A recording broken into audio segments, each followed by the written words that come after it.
They once controlled how an entire nation moved, but history didn't need to defeat them. It only waited until they were no longer necessary. Power doesn't disappear when money runs out. It disappears when the world learns how to function without you. This is not the story of a dynasty that collapsed. This is the story of a dynasty that history quietly silenced. No revolution brought them down. No scandal destroyed them. The Vanderbilts vanished in the most dangerous way of all. They were absorbed.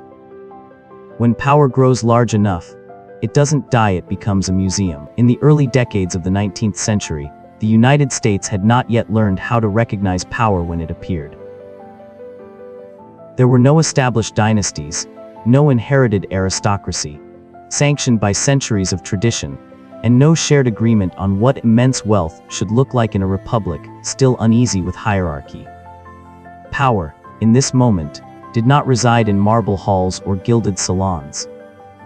It lived in motion, in the churn of water against wooden hulls, in the hiss of steam engines, and in the relentless rhythm of commerce moving faster than the law could follow. It was within this unsettled world that Cornelius Vanderbilt emerged. Not as a gentleman capitalist shaped by refinement, but as a product of raw necessity and ruthless adaptation. Born into modest circumstances on Staten Island, Vanderbilt did not inherit privilege or social standing. What he inherited instead was proximity to trade routes and an instinctive understanding of movement, of how goods, people, and money flowed, and how controlling that flow could translate into dominance. From his earliest ventures in ferry services across New York Harbor, Vanderbilt demonstrated a principle that would define his entire career: infrastructure, not innovation alone, was the true lever of power. He did not invent the steamboat, nor did he romanticize it. He treated it as a tool, one that could be weaponized through scale, speed, and aggressive competition. Where others sought stability, Vanderbilt sought elimination. He undercut rivals until they collapsed, absorbed routes until alternatives vanished, and operated in legal gray zones that existed because the nation itself had not yet decided how to regulate ambition. This was not an aberration of character, but a reflection of the era itself. America was expanding faster than its institutions. Markets were celebrated, monopolies were tolerated, and success was often mistaken for virtue. Vanderbilt thrived precisely because he understood that morality lagged behind opportunity. In this environment, survival favored those willing to endure public criticism, political hostility, and personal vilification. Costs Vanderbilt accepted without hesitation. As the century advanced, steam gave way to steel, and waterways yielded their primacy to railroads. Once again, Vanderbilt adapted with a precision that bordered on prescience. Railroads were not merely faster transportation, they were arteries of national integration. Whoever controlled them could dictate prices, shape regional economies, and influence political decisions without ever holding public office. Vanderbilt's transition from maritime transport to rail infrastructure marked the moment his wealth ceased to be impressive and became systemic. By consolidating key rail lines around New York and extending influence into critical commercial corridors, he transformed mobility into leverage. Farmers, manufacturers, and entire cities found themselves dependent on networks they did not own and could not challenge. The consequences of this dependence were rarely visible in balance sheets, but they manifested in labor unrest, suppressed competition, and communities tethered to decisions made far from public scrutiny. Yet Vanderbilt himself showed little interest in legacy. He built no monuments to soften his image, funded no grand cultural institutions to legitimize his fortune, and made no attempt to cloak power in benevolence. To him, wealth was not a social argument, it was proof. That indifference would become both his strength and his greatest liability, because, while he mastered the mechanics of accumulation, he left unanswered the question that would haunt his descendants. How does raw economic power survive once society begins to demand justification? When Vanderbilt died in 1877, he left behind one of the largest personal fortunes. When Cornelius Vanderbilt died, the United States stood at a cultural threshold it did not yet fully understand. Industrial wealth had proven its capacity to reshape the nation's economy, but it had not yet earned a stable place within its social imagination. The fortune Vanderbilt left behind was immense, yet curiously unmoored. It commanded markets and infrastructure, but it did not command respect. In a society that still clung to Republican ideals and inherited European notions of refinement, money alone remained an insufficient credential. The responsibility for resolving this contradiction fell to William Henry Vanderbilt, who inherited not only the largest private fortune in the country, but also its most uncomfortable question. Unlike his father, William possessed neither the appetite nor the temperament for open economic warfare. He had watched the mechanisms of accumulation from close range and understood that the next battle would not be fought against competitors, but against perception. If the Vanderbilt name was to endure, it would need to be reshaped, softened at the edges, translated into a language the social elite could recognize and accept. Late 19th century New York offered no neutral ground for this transformation. Society was stratified by rituals, appearances, and unwritten rules enforced not by law, but by exclusion. At its center stood figures like Caroline Astor, whose influence derived not from wealth alone, but from her role as arbiter of taste and legitimacy. To be invited into her social orbit was to be acknowledged as part of a class that money could not automatically buy entry into. The Vanderbilts, for all their financial dominance, initially found themselves on the outside. William Henry Vanderbilt responded not with defiance, but with investment in visibility, culture, and spectacle. The family began to fund opera houses, art collections, and charitable institutions, not primarily out of philanthropy, but as a means of social translation. These gestures were carefully calibrated. They signaled restraint rather than conquest, participation rather than disruption. Yet beneath this surface lay a deeper tension, the realization that acceptance required conformity, and conformity demanded a partial erasure of the very traits that had built the fortune in the first place. As the family expanded, so too did the complexity of this task.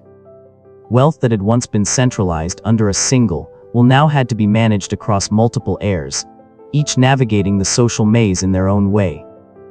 Summers in Newport, winters in Manhattan, and transatlantic travel became part of a carefully staged performance, one designed to demonstrate not merely abundance, but belonging. The Vanderbilts were no longer proving they could dominate, they were proving they could behave. This shift marked a turning point not only for the family, but for American capitalism itself. The Gilded Age elite began to understand that power without legitimacy was unstable, and legitimacy without display was invisible. Society became a theater in which wealth was judged not by its source, but by its By the turn of the 20th century, the Vanderbilt dynasty had reached a paradoxical moment in its evolution. Externally, it appeared invulnerable, its architecture monumental, its name synonymous with wealth, its social presence unquestioned. Internally, however, the very forces that had secured its rise were beginning to undermine its coherence. Power, once concentrated in a single will, had dispersed across generations, personalities, and expectations. What had been an empire of command was becoming a federation of individuals.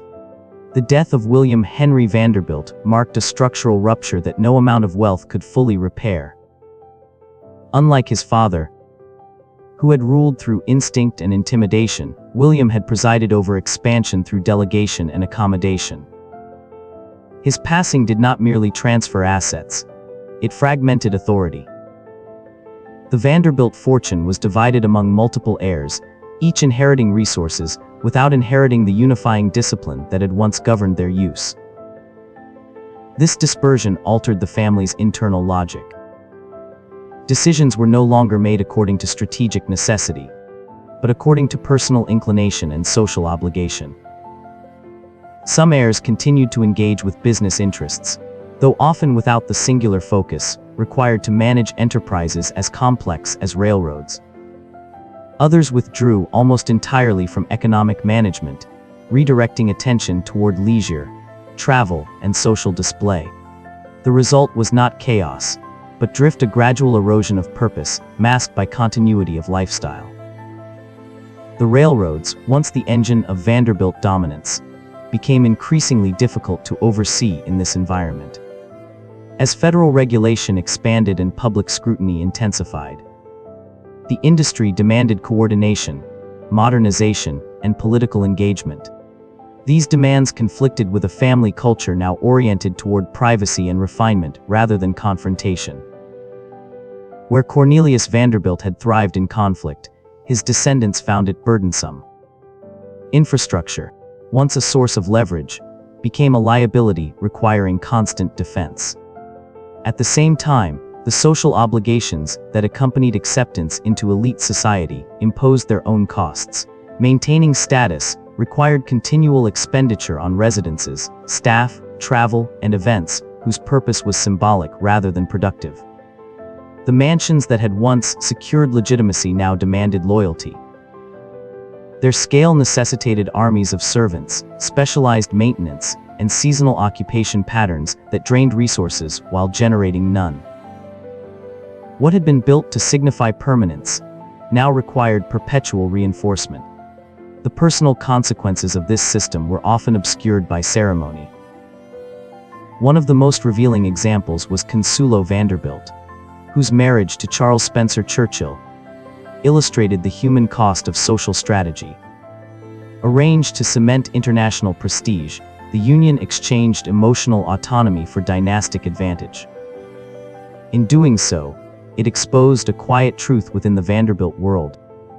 Individuals were often instruments of legacy rather than authors of their own lives. These internal pressures coincided with broader societal shifts that further destabilized the family's position. Progressive reform movements challenged the legitimacy of concentrated wealth. Journalists and policymakers questioned monopolistic practices and elite privilege. The public mood, once tolerant of industrial titans, began to demand accountability. The Vanderbilts, long insulated by scale and silence, found themselves increasingly out of step with a nation redefining its moral expectations. What made this moment especially precarious was its subtlety. There was no scandal large enough to force collapse, no single failure dramatic enough to mark decline. Instead, the dynasty entered a period of attrition. Assets remained vast, but returns diminished. Influence persisted, but initiative faded. The family continued to live as though permanence were assured, even as the conditions that had made permanence possible quietly receded. By the early decades of the 20th century, the Vanderbilt Empire was still impressive, but no longer decisive. Its power had shifted from command to maintenance, from expansion to preservation.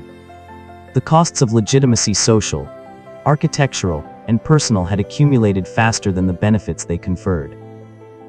What remained was a structure still standing, yet increasingly hollowed by the absence of a shared purpose. In the next chapter, this slow unraveling will become visible beyond the family itself, as changes in American law, economy, and culture accelerate the transformation of Vanderbilt power from a living force into a historical residue. By the turn of the 20th century, the Vanderbilt dynasty had reached a paradoxical moment in its evolution. Externally, it appeared invulnerable, its architecture monumental, its name synonymous with wealth, its social presence unquestioned. Internally, however, the very forces that had secured its rise were beginning to undermine its coherence. Power, once concentrated in a single will, had dispersed across generations, personalities, and expectations. What had been an empire of command was becoming a federation of individuals. The death of William Henry Vanderbilt marked a structural rupture that no amount of wealth could fully repair. Unlike his father, who had ruled through instinct and intimidation, William had presided over expansion through delegation and accommodation. His passing did not merely transfer assets, it fragmented authority. The Vanderbilt fortune was divided among multiple heirs, each inheriting resources without inheriting the unifying discipline that had once governed their use. This dispersion altered the family's internal logic. Decisions were no longer made according to strategic necessity, but according to personal inclination and social obligation. Some heirs continued to engage with business interests, though often without the singular focus required to manage enterprises as complex as railroads. Others withdrew almost entirely from economic management, redirecting attention toward leisure, travel, and social display. The result was not chaos, but drift, a gradual erosion of purpose, masked by continuity of lifestyle. The railroads, once the engine of Vanderbilt dominance, became increasingly difficult to oversee in this environment. As federal regulation expanded and public scrutiny intensified, the industry demanded coordination, modernization, and political engagement. These demands conflicted with a family culture now oriented toward privacy and refinement rather than confrontation. Where Cornelius Vanderbilt had thrived in conflict, his descendants found it burdensome. Infrastructure, once a source of leverage, became a liability requiring constant defense. At the same time, the social obligations that accompanied acceptance into elite society imposed their own costs. Maintaining status required continual expenditure on residences, staff, travel, and events whose purpose was symbolic rather than productive. The mansions that had once secured legitimacy now demanded loyalty. Their scale necessitated armies of servants, specialized maintenance, and seasonal occupation patterns that drained resources while generating none. What had been built to signify permanence now required perpetual reinforcement. The personal consequences of this system were often obscured by ceremony. One of the most revealing examples was Consuelo Vanderbilt, whose marriage to Charles Spencer Churchill illustrated the human cost of social strategy. Arranged to cement international prestige, the union exchanged emotional autonomy for dynastic advantage. In doing so, it exposed a quiet truth within the Vanderbilt world. Individuals were often instruments of legacy, rather than authors of their own lives.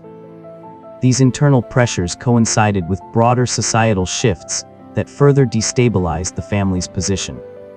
Progressive reform movements challenged the legitimacy of concentrated wealth.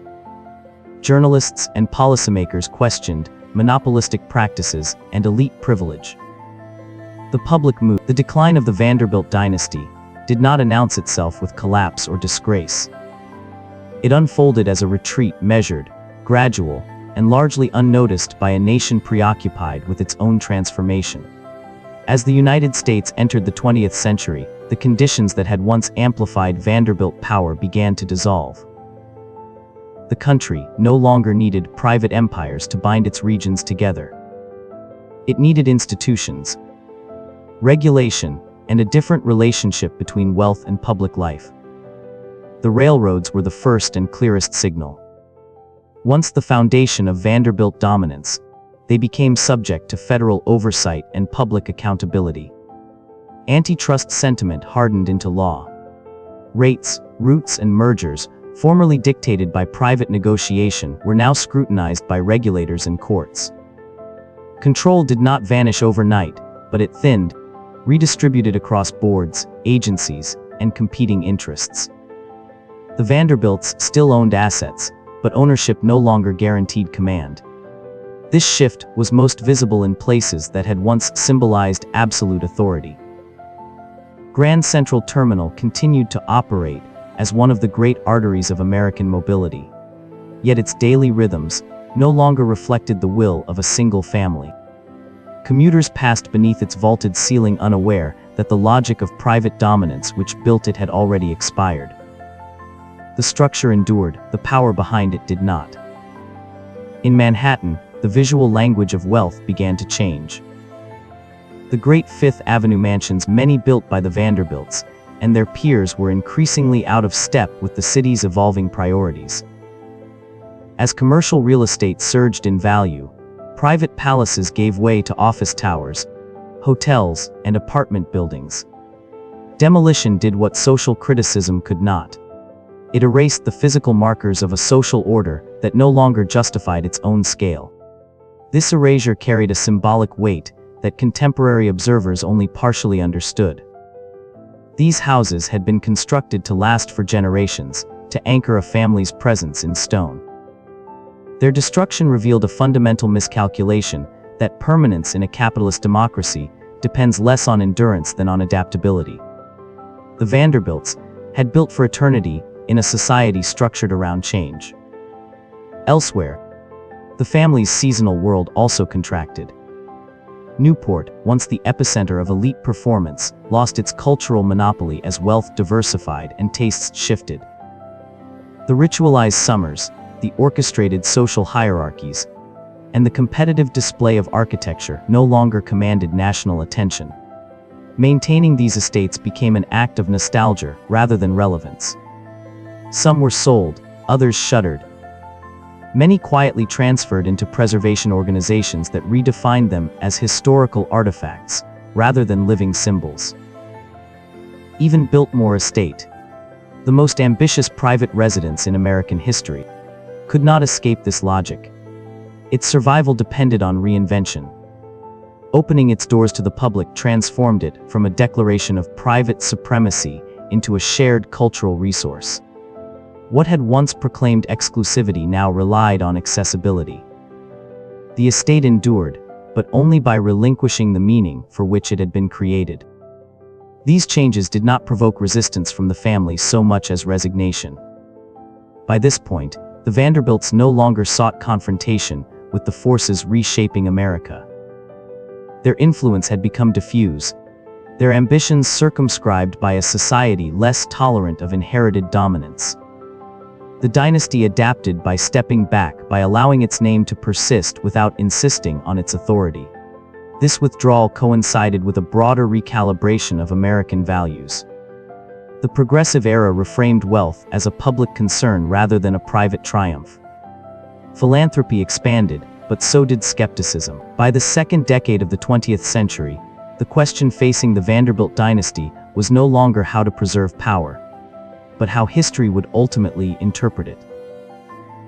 The family's influence had receded from daily governance, yet its imprint remained everywhere: in rail corridors, in urban form, in institutions that continued to function long after private authority had withdrawn. What remained unsettled was meaning. Wealth could endure as property. Judgment would endure as memory. The United States was, by then, learning to speak a new language about power. The Progressive Era reframed private dominance as a public problem, not because it opposed wealth outright, but because it demanded accountability where there had once been deference. Regulatory bodies such as the Interstate Commerce Commission signaled a decisive shift. Markets would still exist, but they would no longer be governed by personal will alone. Infrastructure would be treated as a public trust, even when privately owned. This was not an attack on families like the Vanderbilts. It was an announcement that their era had ended. In this new framework, the family's past achievements were neither erased nor celebrated without qualification. Railroads were acknowledged as engines of national integration, yet the methods by which control had been secured, rate manipulation, consolidation, exclusion, were increasingly criticized. The narrative of heroic expansion gave way to a more complex account, one that recognized growth alongside its social costs. History, once written by winners, was being revised by institutions. Public perception followed suit. Newspapers that had once marveled at scale now scrutinized influence. The great fortunes of the Gilded Age were reinterpreted through the lens of inequality and reform.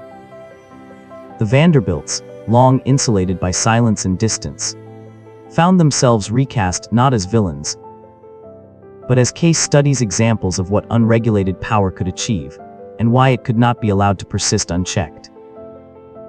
Their story became instructive rather than aspirational. This transformation was subtle but decisive.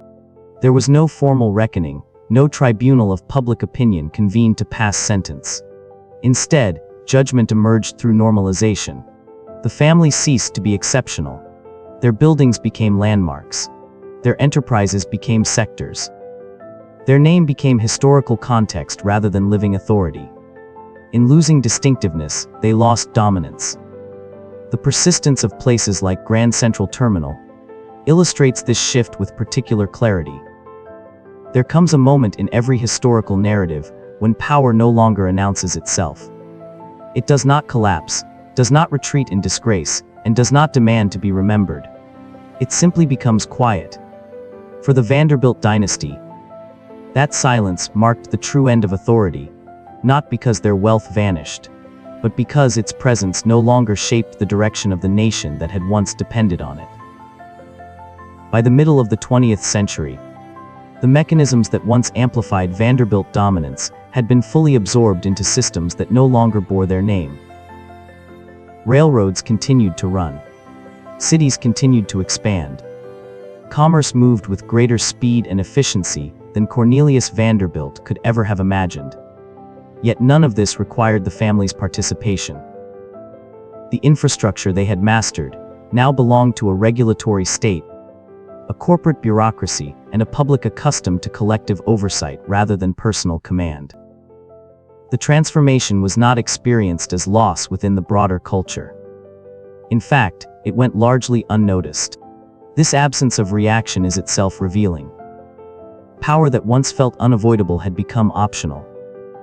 The nation had learned to function without dynasties at its center, replacing them with institutions that diluted responsibility and distributed authority.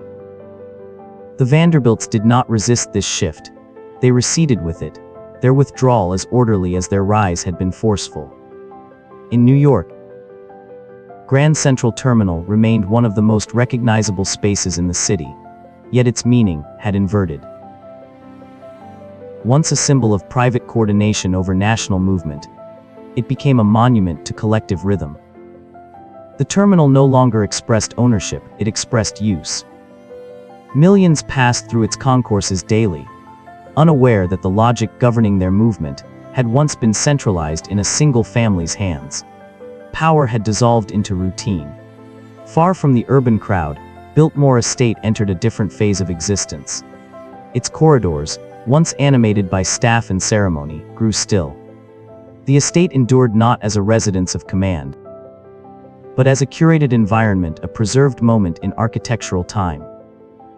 Visitors moved through its rooms not to acknowledge authority, but to contemplate excess. What had once asserted legitimacy now provoked reflection. At Newport, the breakers stood against the Atlantic wind like a stage after the final performance. The chandeliers remained. The marble endured. Yet the rituals that gave these elements purpose were gone. The house no longer instructed society on how to behave. It waited to be interpreted, not obeyed. In this waiting, the illusion of permanence finally broke. What the Vanderbilts had built was never meant to disappear. It was designed to stand beyond critique, beyond reform, beyond time itself. Yet history does not erase power by force, it neutralizes it through familiarity. Once extraordinary, the Vanderbilt world became historical. Once intimidating, it became aesthetic. Once commanding, it became optional. This is the quiet verdict history delivered. Not condemnation, but irrelevance. The dynasty did not fail because it mismanaged wealth or lost public favor in scandal. It failed because it belonged perfectly to a moment that could not last. Its structures were too rigid to adapt. Its logic too centralized to survive dispersion, and its symbols too dependent on admiration to function without it. In this sense, the Vanderbilt story is not unique. It is exemplary. It reveals how modern societies metabolize power, absorbing its achievements, discarding its authority, and retaining only what can be shared. The family's greatest success, the building of systems that bound the nation together, ensured that their personal dominance would eventually become unnecessary. As the camera lingers on empty halls, long corridors, and crowds indifferent to the names engraved in stone, the lesson becomes clear. Power endures only while it serves a need. Once that need passes, even the most imposing legacies are reduced to background. The Vanderbilts did not vanish. They became context. In the final chapter, the narrative steps fully beyond the family itself, asking what remains after power has been historicized, and how future empires, no matter their scale or sophistication, are subject to the same quiet unraveling. When history finishes telling a story, something else begins. It is quieter, less certain, and more revealing. After the rise, the consolidation, the spectacle, and the withdrawal, what remains of the Vanderbilt dynasty exists not as power, but as residue embedded in spaces that outlived intention, and in cultural memory that no longer requires ownership. At Grand Central Terminal, the ceiling still depicts a constellation map painted backward, an error preserved rather than corrected. It is an apt metaphor. The terminal was built to impose order on movement, yet time inverted its meaning. What once represented private coordination over national circulation now functions as a shared civic space, governed by schedules, institutions, and public expectation. The Vanderbilt name survives only in archival context. The building belongs to everyone else. This transfer of meaning defines the afterlife of Vanderbilt power. The family's most ambitious structures did not collapse under criticism. They were reassigned. Architecture that once spoke with authority now speaks with curiosity. Visitors do not ask who ruled from these rooms. They ask how such rooms came to exist at all. At Biltmore Estate, silence is part of the experience. The library, the banquet hall, the endless corridors, all preserved with meticulous care, invite contemplation, rather than allegiance. The estate survives because it was transformed from a private claim into a public narrative. Its continued existence depends not on dominance, but on interpretation. The Vanderbilt vision of permanence endures only because it surrendered control. In Newport, the Breakers offers a similar lesson. The house no longer hosts society, it hosts memory. Its marble staircases and gilded ceilings remain intact, but stripped of instruction. No behavior is expected. No hierarchy is enforced. What once disciplined guests into roles now allows visitors to wander freely, turning a symbol of authority into an object of study. This transformation reveals the final cost of Gilded Age power. Wealth that seeks permanence through display inevitably loses control over interpretation. Once the social consensus that sustains authority dissolves, symbols become ambiguous. Grandeur invites analysis. Scale provokes questions. What was meant to end debate instead initiates it. The Vanderbilt story, viewed from this distance, is no longer about excess alone. It is about timing. The family rose during a brief historical window when private individuals could perform functions that governments had not yet claimed. They fell not because they failed, but because the nation matured. Regulation replaced intuition. Institutions replaced families. Public oversight replaced private command. What survives is not the dynasty, but the lesson embedded in its remains. Power that depends on concentration is vulnerable to dispersion. Power that relies on spectacle is fragile once admiration fades. And power that seeks eternity through material form ultimately becomes an artifact. The United States did not reject the Vanderbilt legacy. It absorbed it. Railways became infrastructure. Mansions became museums. Names became footnotes. This absorption is the defining mechanism of modern history. It does not destroy power, it neutralizes it by making it common. In the end, the Vanderbilts achieved what few ever do. They shaped the physical and economic structure of a nation. Yet in doing so, they guaranteed their own obsolescence. The systems they built no longer needed them. The spaces they created no longer belonged to them. Their greatest success ensured their quiet disappearance. The final image is not one of ruin, but of continuity without authorship. Crowds move. Buildings stand. History flows forward, carrying the achievements of the past without carrying its masters. This is the true conclusion of the Vanderbilt dynasty, not collapse, not condemnation, but absorption into the ordinary life of a country that learned how to live without dynasties at its center. By the time the Vanderbilt dynasty had withdrawn from the center of American power, it was no longer alone in the historical record. Other families born of the same Gilded Age crucible continued to shape institutions, reputations, and public life long after their founders were gone. The contrast invites an unavoidable question: why did the Vanderbilt name recede so completely, while others no less controversial, no less wealthy retained influence across generations?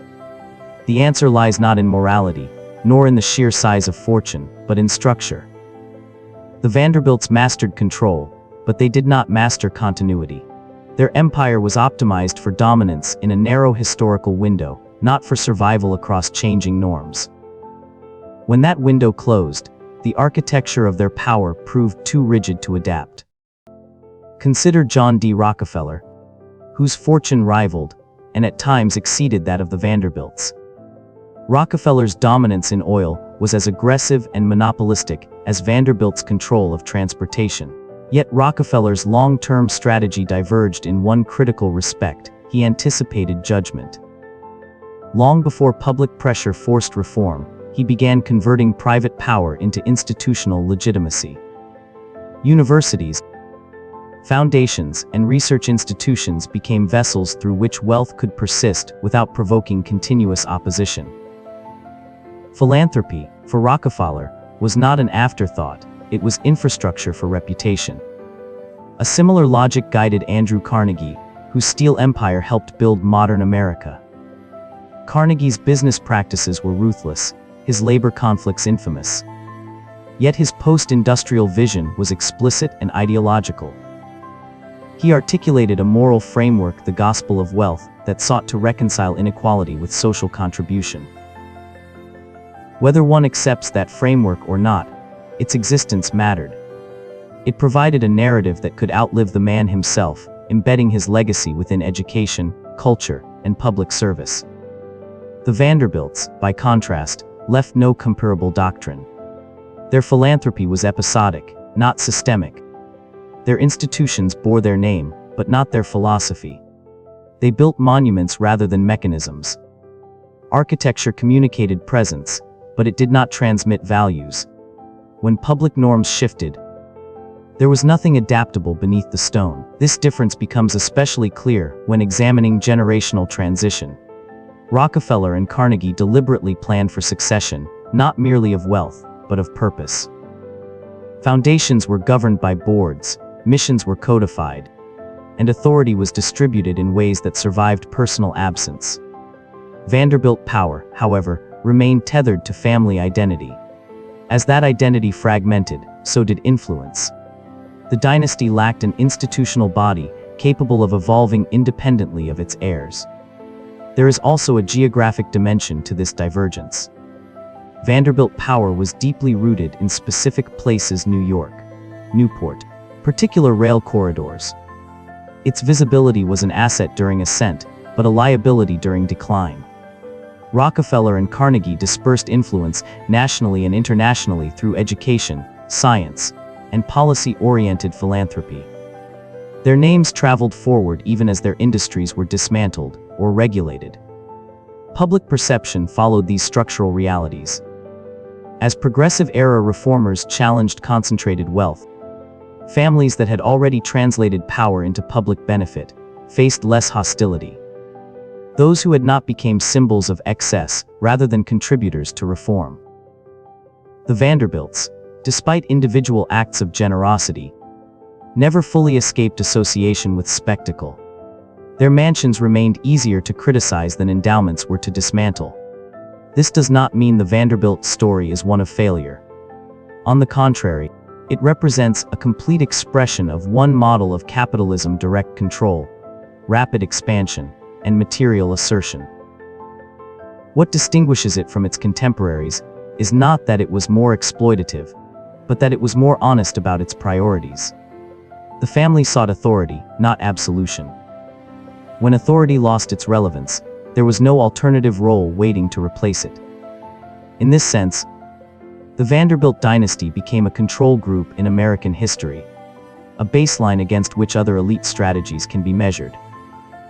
It shows what happens when wealth is allowed to remain personal, rather than institutional, performative rather than programmatic, It reveals the limits of architecture as memory and of dominance as legacy. By the mid-20th century, Rockefeller and Carnegie names were embedded in universities, libraries, research centers, and policy discourse. Vanderbilt, though present in select institutions, had become primarily architectural and historical. The difference is subtle but decisive. One set of legacies continued to act, the other was preserved. The comparison underscores a broader truth about American power. The nation does not punish wealth for its origins alone. It evaluates wealth based on its willingness to dissolve into structures that serve beyond the family line. Those who resist that dissolution may dominate briefly, but they rarely endure. In the final chapter, this insight will be extended beyond the Gilded Age itself. The Vanderbilt experience will be placed within a longer American pattern, one that continues into the present, revealing how modern empires rise, legitimize themselves, and ultimately survive only by relinquishing control. The final stage of the Vanderbilt story does not unfold in boardrooms or ballrooms, nor even within the walls of their great houses. It unfolds in something far less dramatic, yet far more enduring. The systems through which a nation teaches itself what to remember, what to regulate, and what to leave behind. If the rise of the Vanderbilts reveals how power can concentrate, their afterlife reveals how a modern democracy learns to contain it. One of the most visible attempts by the family to move beyond architecture and into permanence lies in education. Vanderbilt University, founded in 1873 with funds from Cornelius Vanderbilt, stands as the dynasty's most successful non-architectural legacy. Yet even here, the pattern persists. The university did not function as a family-controlled institution, nor did it propagate a Vanderbilt ideology. It evolved independently, shaped by academic governance, public expectation, and regional need. Over time, the Vanderbilt name became a historical marker rather than a guiding authority. This outcome is revealing. Education, unlike architecture, does not preserve dominance, it disperses it. Universities absorb wealth and convert it into curricula, research, and institutional memory that no longer answer to their benefactors. In choosing education as a vessel for legacy, however limited that choice may have been, the Vanderbilts inadvertently participated in the very process that dissolves personal power into collective use. The name endured, but the control vanished. Law completed what education began. The regulatory frameworks that emerged during and after the Progressive Era ensured that no family could again wield the degree of unchecked influence once exercised by the Vanderbilts. Antitrust doctrine, public utility regulation, and corporate governance reforms transformed private empires into managed entities. Power became conditional, revocable, and subject to public interest. What had once been personal leverage became legal abstraction. Crucially, these changes did not target the Vanderbilts alone. They reflected a systemic recalibration. The American state learned from the Gilded Age not by erasing its titans, but by rendering them unnecessary. Infrastructure could be privately built, but it would be publicly governed. Wealth could be accumulated, but it would be taxed, regulated, and scrutinized. In this environment, dynasties no longer collapsed, they dissolved. Memory followed law. In textbooks, museums, and popular history, the Vanderbilt story occupies a distinct but contained space. It is taught as part of a broader narrative about industrialization, inequality, and reform. The family is remembered not as a moral lesson imposed from above, but as a historical condition that produced consequences. Students learn the name, visit the buildings, and move on. This, too, is a form of judgment, quiet, comprehensive, and irreversible. What distinguishes the American approach is its lack of spectacle. There is no ritual dismantling of elite memory, no symbolic destruction of monuments. Instead, power is archived. It is categorized, contextualized, and neutralized through familiarity. The Vanderbilt mansions become field trips. The rail empires become case studies. The dynasty becomes background. In this way, the United States demonstrates a unique capacity to metabolize excess. It absorbs the achievements of concentrated power while discarding its authority. It keeps what is useful, preserves what is instructive, and abandons what no longer fits its evolving values. The Vanderbilts were among the first to experience this process in full, but they were far from the last. Seen from this distance, the hidden cost of the Vanderbilt dynasty is not measured in money spent or fortunes lost. It is measured in the realization that power which refuses to transform itself will eventually be transformed by others. The family achieved dominance without translation, permanence without adaptability, and memory without influence. In doing so, they revealed the boundaries of personal authority in a system designed, ultimately, to outgrow it. The documentary closes not with a warning, but with recognition. Every era produces its Vanderbilts figures who rise because circumstances allow concentration, and fade because societies evolve. What matters is not whether such power appears, but whether the structures that follow are strong enough to absorb it without surrendering the public good. The Vanderbilt dynasty no longer governs railways, cities, or culture. Yet its story continues to govern understanding. It teaches how wealth can build a nation, how spectacle can disguise fragility, and how history, when given time, resolves power not through destruction, but through incorporation. That is the final cost. And it is also the final balance.